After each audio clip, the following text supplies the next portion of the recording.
quero pensar com você nessa noite sobre tem que ser a água viva. Não pode ser uma outra água. Tem que ser a água viva. A água é, antes de tudo, uma substância indispensável à vida. Não há crescimento sem água. Os animais, os vegetais, todos precisam de água para sobreviverem. Precisamos de água para nossa limpeza, limpeza corporal, limpeza do ambiente físico, limpeza de roupas, de utensílios, limpeza do carro. Precisamos da água. Ninguém pode viver sem água. Quando de repente a companhia de água ela para de abastecer determinada região da cidade ou determinado bairro, as pessoas sofrem, porque as pessoas já não podem mais, dentro de um centro urbano, já não convivemos mais com a possibilidade da falta de água. Todos precisamos de água. Existem vários tipos de água. Nas grandes empresas, nos shopping centers e em outros lugares, muitas vezes a água é reutilizada. Aí por vezes você chega em determinados sanitários e encontra lá água de reuso. Ou aquela água também vai ser utilizada não apenas nos vasos sanitários, mas também nos jardins, nas plantas, água de reuso. Existe todo tipo de água, existem águas salgadas. E essas águas salgadas, elas servem para preservar a vida marinha, mas ela não serve, a menos que sejam dessalinizadas, elas não servem para que nós estejamos bebendo ao ponto de matar a nossa sede. Algumas pessoas que estiveram agora conosco em Israel, tiveram o privilégio de chegar ali no chamado Mar Morto, e tiveram aquela grande experiência de entrar naquele mar, sentar nas águas e perceber que aquelas águas são tão densas, a sua salinidade é tão significante ou tão significativa que as pessoas chegam a boiar, o corpo não consegue descer, mesmo sem nenhuma técnica de respiração, mesmo sem nenhuma técnica de natação ou coisa parecida. Mas é interessante que aquela água que está ali, o nível do Mar Morto, ele está aproximadamente 400 metros abaixo do mar, do nível do mar Mediterrâneo. Então, aquelas águas que estão ali, que são o prolongamento do Rio Jordão, do Mar da Galileia, novamente Rio Jordão, e ali se depara com o mar Morto, e aquele mar, na realidade, não existe nenhum tipo de vida ali dentro. Para você ter mais ou menos uma ideia da salinidade que tem naquela água, se você pegar 1 litro de água, 30% ou 1/3 da sua água retirada do Mar Morto, ela vai se tornar em sal, 30%.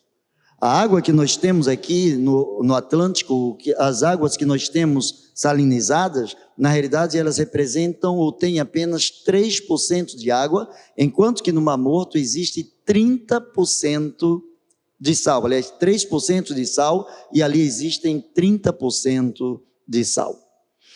A presença do sal ali no Mar Morto faz com que nenhum tipo de vida possa sobreviver. Nenhum organismo vivo consegue sobreviver no Mar Morto, embora aquilo ali é água, mas não serve para a vida. Existem águas pluviais, águas da chuva e as águas dos rios, e que também, da forma como nós as captamos, não serve para o nosso uso de imediato. E existe a chamada água potável, existe a chamada água mineral, que muitas vezes lançamos mão desse mineral para que estejamos alimentando, para que estejamos matando a nossa sede.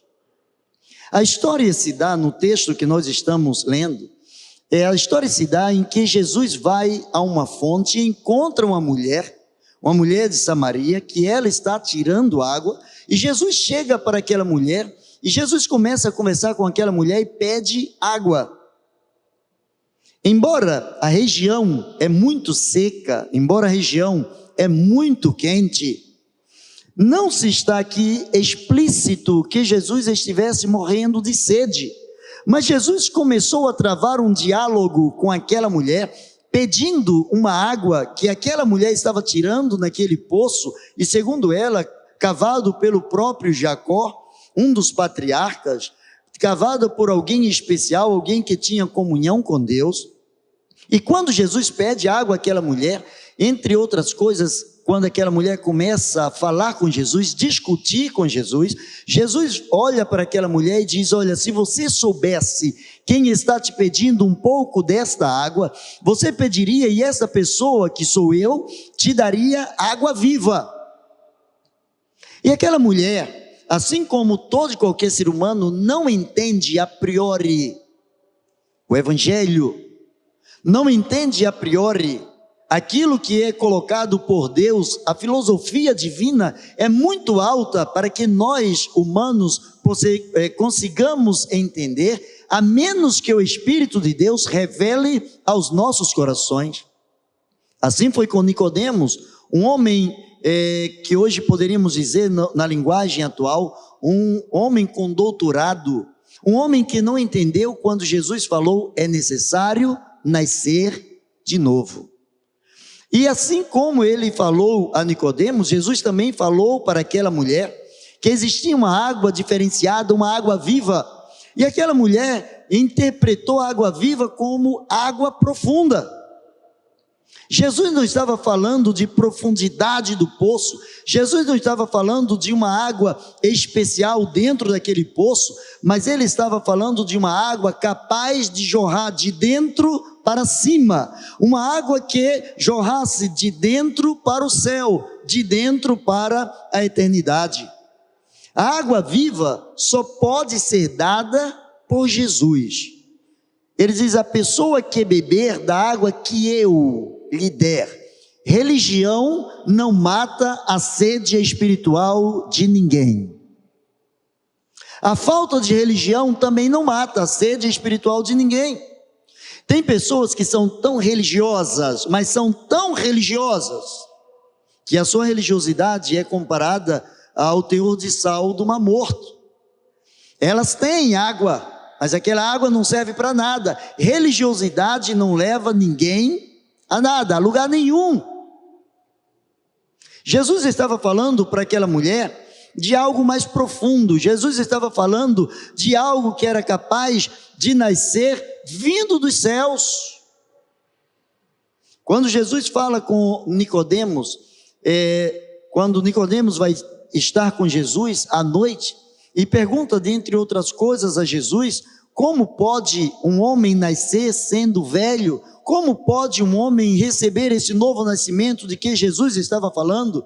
E Jesus diz: o que é nascido da carne é carne, o que é nascido do Espírito é Espírito. Não te maravilhes de ter te dito: é necessário nascer de novo. Receber a água viva implica em um novo nascimento. Eu dei algumas sugestões aqui, alguns exemplos do que a água pode fazer. Lava o nosso corpo, lava as nossas roupas, lava o ambiente, lava o carro, lava a casa, mas a água não é capaz de lavar o coração. Nenhuma água lava o coração. Nem mesmo as pessoas que tomam a chamada água ardente para sair das suas mágoas, a água não mata a sede, não lava o coração. Quando Jesus diz para aquela mulher: aquele que beber da água que eu lhe der, ele aponta já para a eternidade, nunca mais terá sede. Aquele que beber da água da cisterna, aquele que beber da água da fonte, aquele que beber da água do filtro, aquele que beber da água de qualquer outro ambiente, voltará a ter sede. Mas Jesus testificava: aquele que beber da água que eu lhe der, nunca mais terá sede. O mundo está cheio de pessoas sedentas. sedentas da palavra de Deus, sedentas de realizações pessoais com Deus, sedentas de descobrirem águas cujas correntes alegrem a cidade de Deus, como diz o salmista no Salmos 46, 4. Quando ele diz: há um rio cujas correntes alegram a cidade de Deus, o santuário das moradas do Altíssimo, Deus está no meio desta cidade. Esta cidade não será atingida, porque Deus está no meio desta cidade. E que cidade é esta? Diz o salmista: em meio aos louvores Deus habita. Deus habita em um coração adorador, um coração que sabe exaltar o seu nome, um coração que sabe buscar a sua presença, que assim como Jacó fez em adoração, prendendo a presença de Deus, Deus espera que pessoas que tenham recebido esta água que vem do próprio céu, essa água que é o próprio Jesus Cristo, Ele espera que tais pessoas tenham as suas sedes saciadas na presença do Senhor. Somente Jesus pode dar esta água viva, porque esta água existe desde o princípio. Desde o princípio. A palavra do Senhor diz: no princípio criou Deus os céus e a terra. E a terra era sem forma e vazia, e o Espírito de Deus pairava sobre a superfície das águas. Ainda não existia a vida, ainda não existia a luz, ainda não existia a criação como nós podemos ver hoje. E a água viva, ela já estava ali, ela já estava com Deus. João diz que Jesus estava no princípio com Deus. Ele diz que Jesus é Deus, e ele diz que sem Jesus nada do que foi feito se fez. Todas as coisas feitas tiveram a participação de Jesus, e é por isso que ele chega para aquela mulher e diz: aquele que beber da água que eu lhe der, nunca terá sede. E quando ele diz nunca terá sede, ele extrapola o conhecimento cronológico. Falei sobre a cronologia pela manhã e não vou repetir. Ele extrapola, quando ele diz nunca terá sede, ele está falando para aqueles no tempo dele, ele está falando para nós no nosso tempo, ele está falando para os nossos filhos e netos lá adiante, e está falando para aqueles lá antes dele: aquele que beber da água que eu lhe der, nunca terá sede. Como pode alguém no Antigo Testamento ter bebido da água viva chamada Jesus? A cruz, Jesus Cristo, é o meio da história da humanidade. Independente de religião, o mundo todo se curva a uma época, a um chamado Ano Domini, o ano do domínio, o ano em que Jesus nasceu, e isso mudou toda a história. Toda a história hoje é lida e exemplificada como antes de Cristo e depois de Cristo. A própria ciência que nega a existência de Deus e nega Jesus Cristo como sendo Senhor e Salvador, a própria ciência se curva diante do fato de que o nascimento de Jesus mudou a história. Aí a ciência diz milhões de anos antes de Cristo. A ciência diz 2000 anos depois de Cristo. E a ciência, querendo ou não, reverencia a existência da água eterna, reverencia a existência de alguém que tem condições de matar a sede por toda a eternidade, alguém que tem água viva, alguém cujo princípio é o princípio da vida. Eu sou a ressurreição e a vida, eu sou a fonte de água viva. É Ele quem mata a nossa sede, é Ele quem transforma a nossa experiência de vida, é Ele quem nos faz entender que quando bebemos dele, as nossas vidas são modificadas. Isso porque a água viva, ela gera água viva. A água viva, ela gera vida.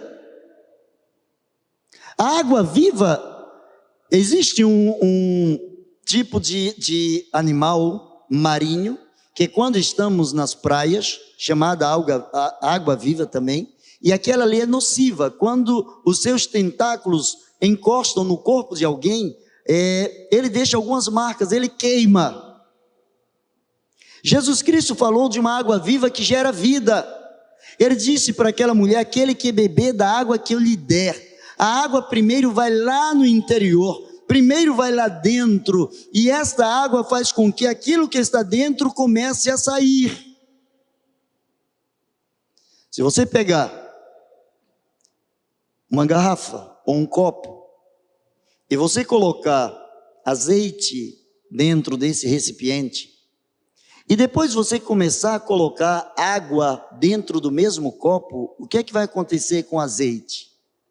O azeite ele vai sair, porque a água é mais densa. A água vai entrar e ela vai ficar e ela vai expulsar aquele azeite que estava dentro do recipiente.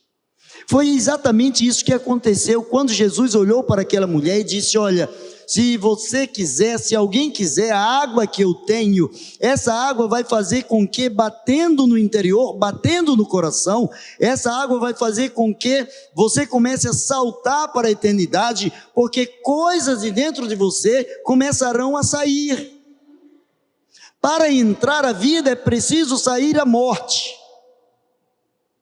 E essa morte Jesus chamou de pecado, quando ele olhou para aquela mulher e disse: vai, chama o teu marido. E a resposta daquela mulher foi: eu não tenho marido. Jesus estava falando de água. Jesus estava prometendo: eu tenho uma água que quem beber nunca mais vai ter sede. Se você não está com sede, se você matou a sua sede, se você bebeu bastante água, naturalmente você não quer água de imediato. Você está cheio. A água ela traz um peso de agradabilidade, ela traz uma sensação de saciedade para o estômago. Jesus olhou para aquela mulher e Jesus olhou que dentro dela existia um vazio muito grande, que aquela mulher ia ali, buscava água, trazia água, buscava água, trazia água, mas o seu interior estava sedento. E quando Jesus fala para ela: vai, chama teu marido, aquela mulher diz: eu não tenho marido. E aí Jesus continua o seu discurso dizendo: você começou a falar a verdade, coisas boas começaram a sair agora de dentro de você. O fato de você estar conversando comigo, você já está expressando as coisas que de ruim estão atrofiando a sua vida. Isso você falou com verdade, porque você já teve 5 maridos e a pessoa com quem você convive não é o seu marido. Você está com o marido de alguém, você está com o marido emprestado. Você já teve 5 e o que você tem não é seu marido.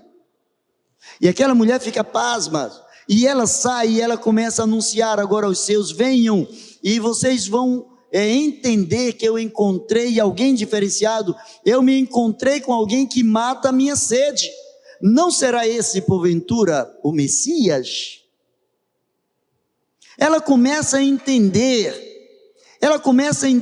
que quando existe uma necessidade, quando o coração sente necessidade de esvaziar-se, de colocar diante de Deus a confissão dos nossos pecados, é porque a água viva já entrou no nosso coração. Só pode confessar um pecado quem se encontra com a água viva.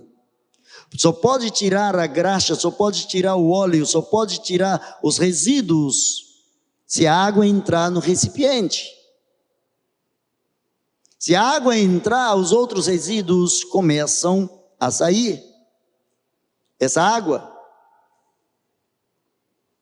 é uma água que mesmo morrendo, gera vida. Olha o que Jesus falou para aquela mulher. Ele diz assim: a pessoa que beber da água que eu lhe der, nunca mais terá sede, nunca mais terá sede.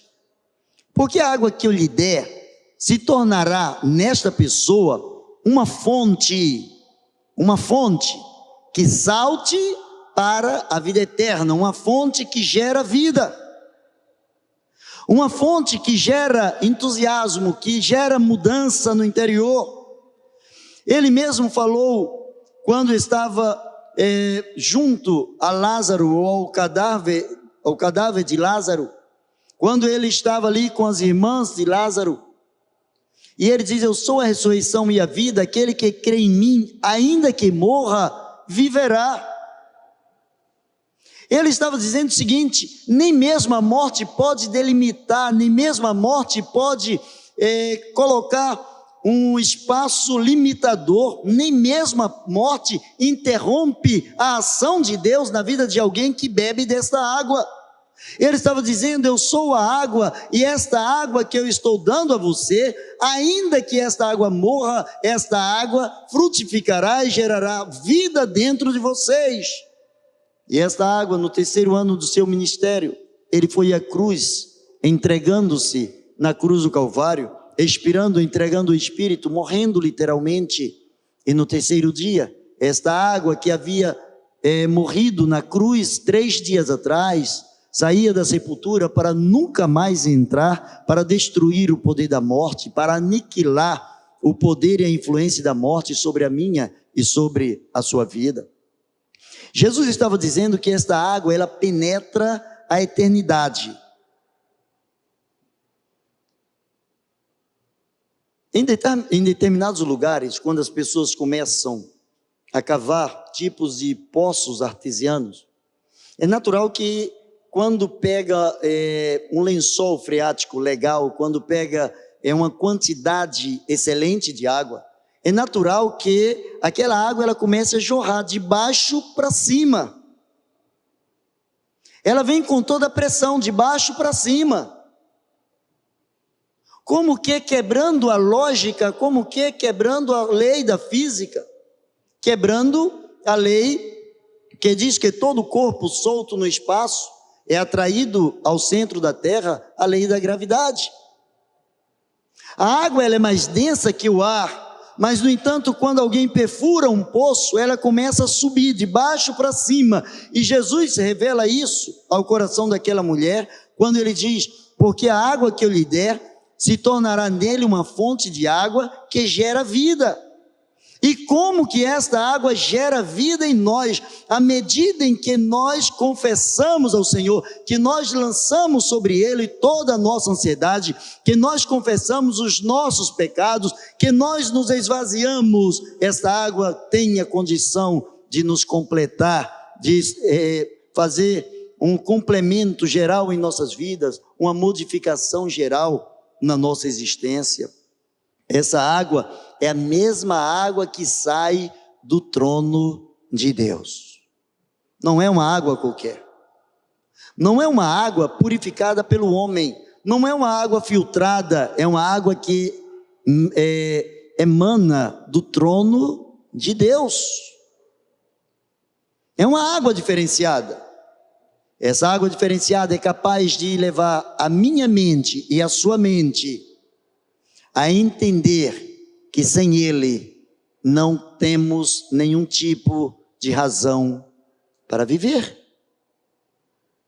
Ele mesmo disse: sem mim nada podeis fazer. Eu não sei se você já passou algum sufoco dentro da água, já passou por alguma situação de quase morte dentro da água, mas quem já passou sabe como é sufocante. Eu já passei.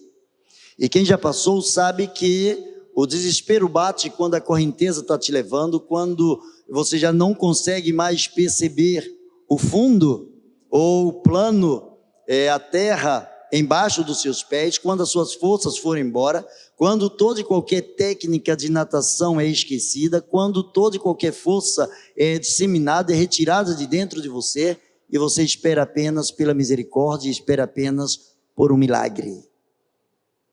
Há muitas pessoas que estão envolvidas no mundo, estão mergulhadas no mundo e estão se afogando no mundo. Estão dentro de uma água, estão dentro de um regime, dentro de uma situação de vida.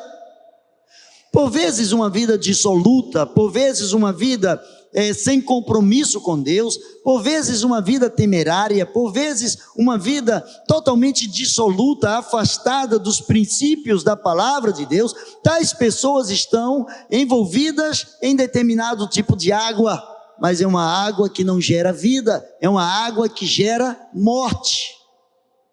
Se você pula no oceano e não sabe nadar, aquela água gera morte. Se você pula numa piscina funda e não sabe nadar, aquela água gera morte. Mas se você pula, se você mergulha de cabeça, de alma, de espírito, de coração, se você por completo mergulha nesta água viva, na dependência do Espírito Santo de Deus,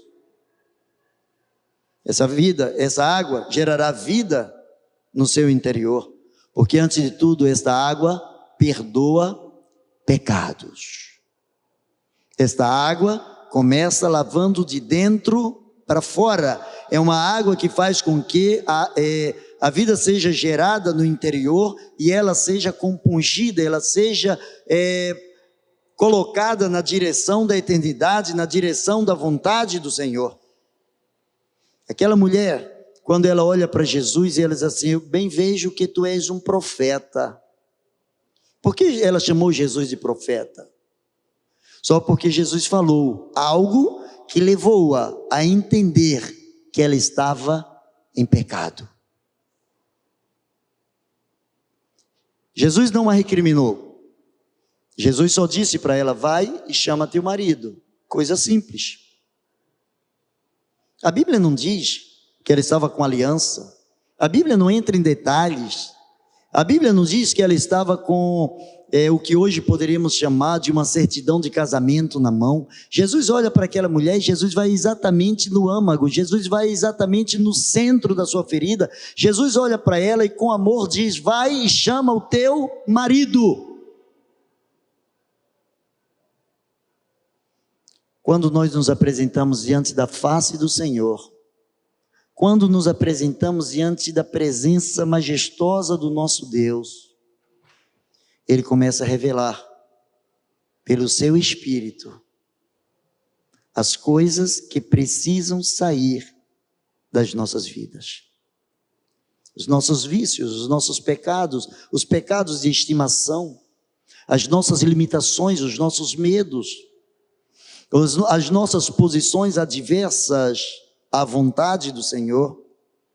Essa água, ela lava de verdade, porque ela começa lavando de dentro para fora. Jesus não recriminou aquela mulher. Jesus pediu apenas que ela chamasse o marido, talvez para mostrar para o marido também, ela pudesse entender que Jesus queria mostrar para o marido a mesma coisa que estava mostrando para ela, mas Jesus sabia que aquela mulher estava em adultério. Jesus não a recriminou, mas Jesus deu a ela antecipadamente a chance de lavar o seu interior, que antes de Jesus mandá-la chamar o seu marido, Jesus disse: aquele que beber da água que eu lhe der, nunca terá sede, nunca terá sede. Primeiro você bebe da água que eu lhe dou, depois você descobre os seus pecados, e aí você descobre que a água que eu te dou, essa mesma água expulsa os pecados, purifica o seu interior, tira os seus medos, regenera, transforma o homem. Essa água, ela é abundante, ela é acessível, mas ela é abundante, ao ponto de formar uma fonte dentro do homem. Dentro do homem. Jesus disse: se alguém beber, se alguém engolir, se alguém introjetar, se alguém trouxer para dentro de si, se alguém se alimentar daquilo que eu estou dando, se alguém receber o meu ensinamento, esse ensinamento há de transformar o seu interior, há de perdoar os seus pecados, há de lavar o seu passado, há de regenerar, transformar a sua mente, o seu coração, porque essa água é abundante, essa água ela nunca fica suja.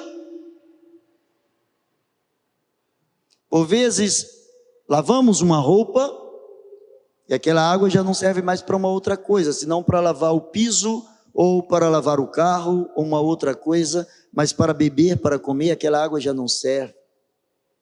Jesus ofereceu para aquela mulher uma água que não envelhece, uma água que não se contamina, mas uma água que limpa, uma água que começa na alma, começa no interior, uma água que vem limpando de dentro para fora, uma água capaz de gerar vida sem matar, gera vida sem matar.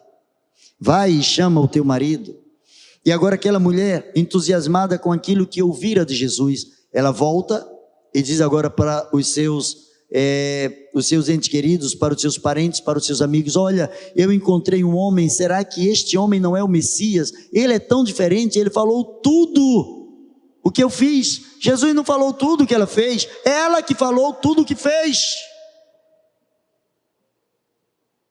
A confissão foi tão sincera que ela entendeu que Jesus puxou dela aquela confissão. Ela confessou com seus lábios: eu não tenho marido. Jesus não perguntou a ela: você tem marido? Você não tem marido?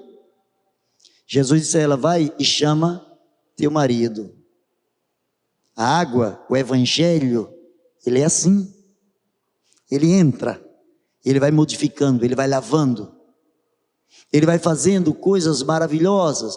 E aquela mulher começou a confessar. A primeira confissão foi: eu não tenho marido. Depois chegou para os seus amigos e parentes e disse: porventura não será ele o Messias? Eu encontrei um profeta.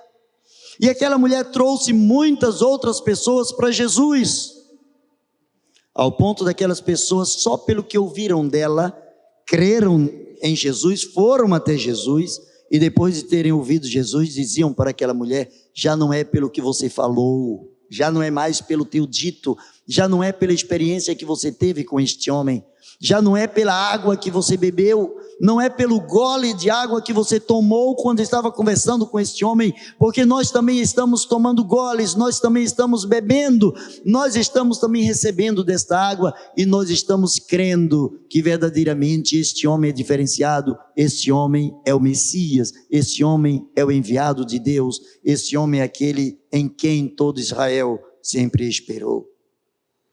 Para concluir,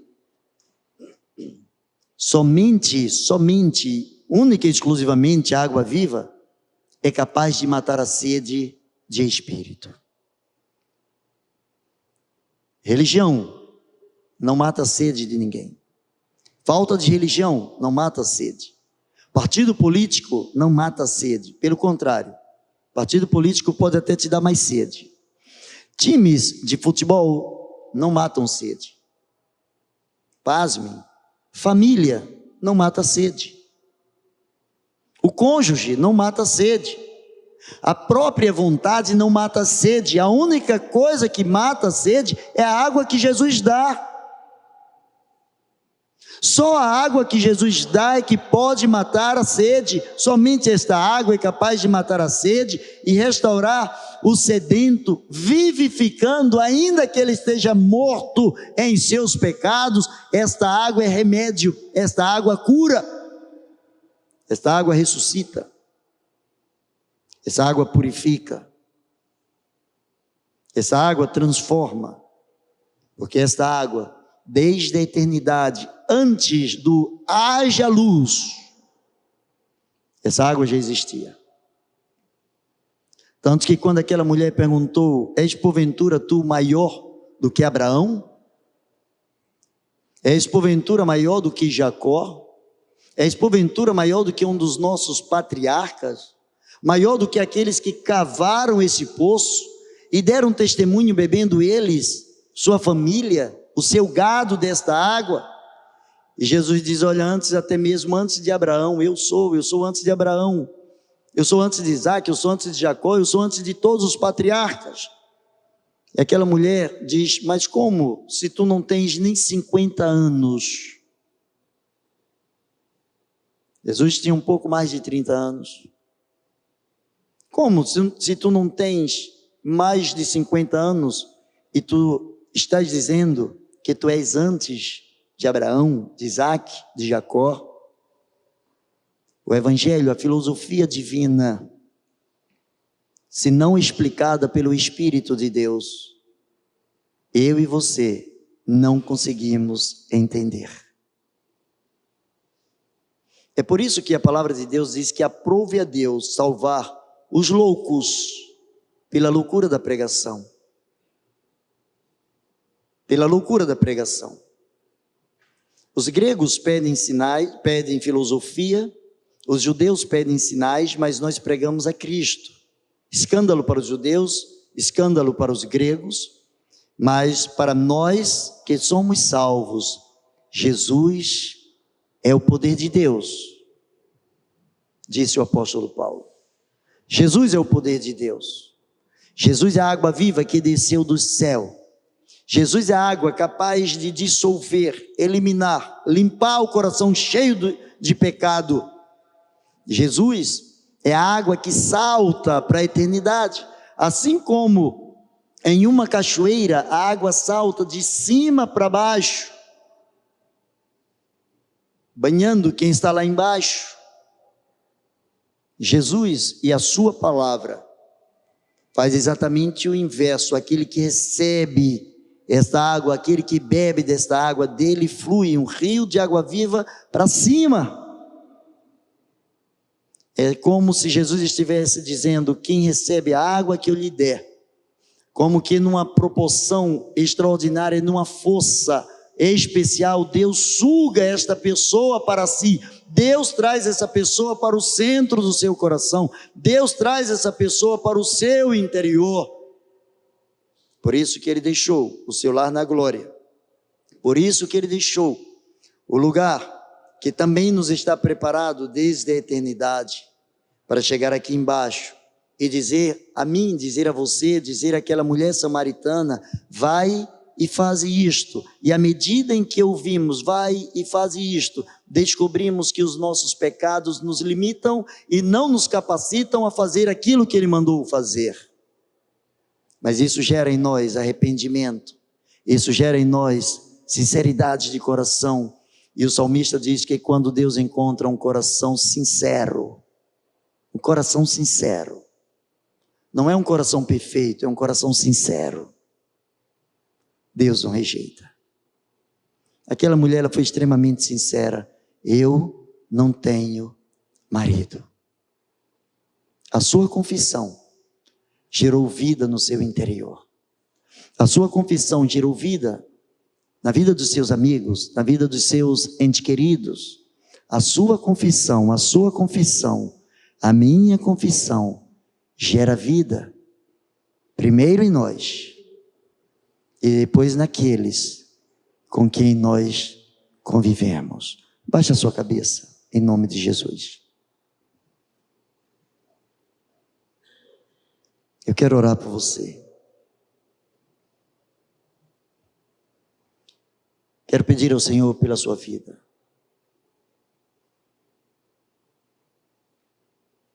Quero pedir ao Senhor que a misericórdia do Senhor cerque a sua vida nesta noite.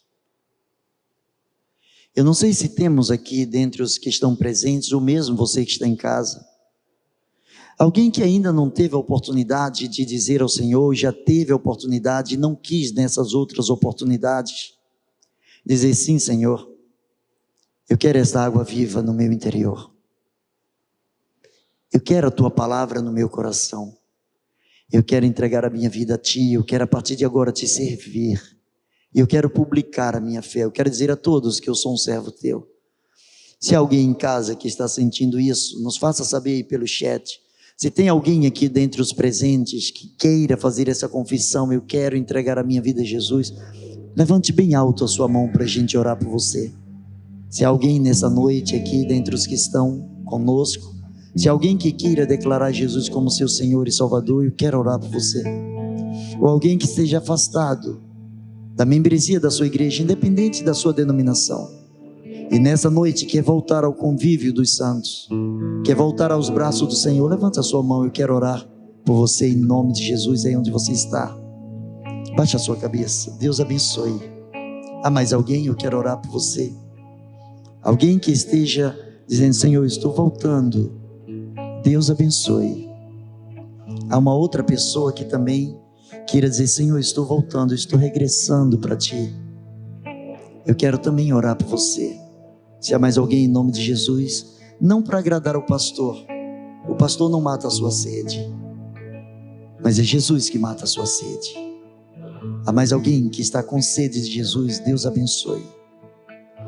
Há uma outra pessoa que nessa noite também com sede do Senhor está dizendo: Senhor, eu também quero descansar em Ti, eu quero lançar sobre Ti a minha ansiedade. Eu quero orar por você. Eu vou pedir que a Tânia me ajude ali com aquela senhora ali, aquela jovem que está ali. Aí a primeira de blusa preta. Isso, senta ali perto dela, ora por ela agora. Marilena, ora por esta aqui. Sandrinha, a outra, isso, essa daí na sua frente, ora por ela. Sandra, ora por ele. Ore por essa vida, pergunte o nome dessa pessoa e ore por ela aí. Você não precisa vir aqui à frente, mas eu quero que você receba a oração aí onde você está. Toda a igreja orando, em casa você orando. Há mais alguém em nome de Jesus? Mas eu quero fazer também um outro tipo de apelo. Talvez tenhamos alguém aqui que está dentro da igreja, está formalmente como membro da sua igreja, independente de ser CIB ou uma outra, mas está passando por um deserto. Está passando por um momento de sequidão. Já não sabe mais o que fazer. Está doído, está difícil. Mas você não quer desistir. E nessa noite você está dizendo: Senhor, coloca água no meu interior. Me ajuda, Senhor. Me ajuda para que eu não pereça. Se esse for o seu caso, fique em pé onde você está, para eu orar por você. Você não virá à frente, é aí entre você e Deus. Se está passando por um grande abismo, muita sede, Deus abençoe cada um que está em pé. Deus abençoe cada um. Deus abençoe você. Se há mais alguém: Senhor, eu estou com muita sede, está difícil, o deserto é grande, mas eu não quero desistir. Eu quero água, eu quero essa água para continuar a minha jornada. Deus abençoe você também. Diga a Deus o que é que te faz ficar em pé. Confesse para o Senhor. Amado Deus, na autoridade do nome de Jesus, para a honra e glória do Teu santo nome, nós queremos, ó Deus, te render glórias, louvores. Queremos te louvar, ó Deus, por essas vidas que estão voltando para Ti. Esses 3 filhos, ó Deus, Teus filhos, que estão retornando ao convívio contigo, Senhor, que estão bebendo desta água viva, que estão, Senhor, matando a sua sede na Tua palavra. Mas, Senhor, semelhantemente nós queremos te pedir por aqueles que estão em pé, que estão no deserto, que estão com sede. Ó Deus, não os deixes desistir, não os deixes, ó Deus, desanimar. Jesus, Tu és a fonte de água viva. Dá-lhes, ó Deus, dá-lhes desta água. Revigora a vida dos Teus servos. Coloca sobre eles, ó Deus, aquela paz que excede todo o entendimento. E que essa paz guarde os seus sentimentos, seus corações em Cristo Jesus. Pois assim oramos em nome de Jesus, o Teu Filho. Amém e amém. Você pode sentar. Deus abençoe você.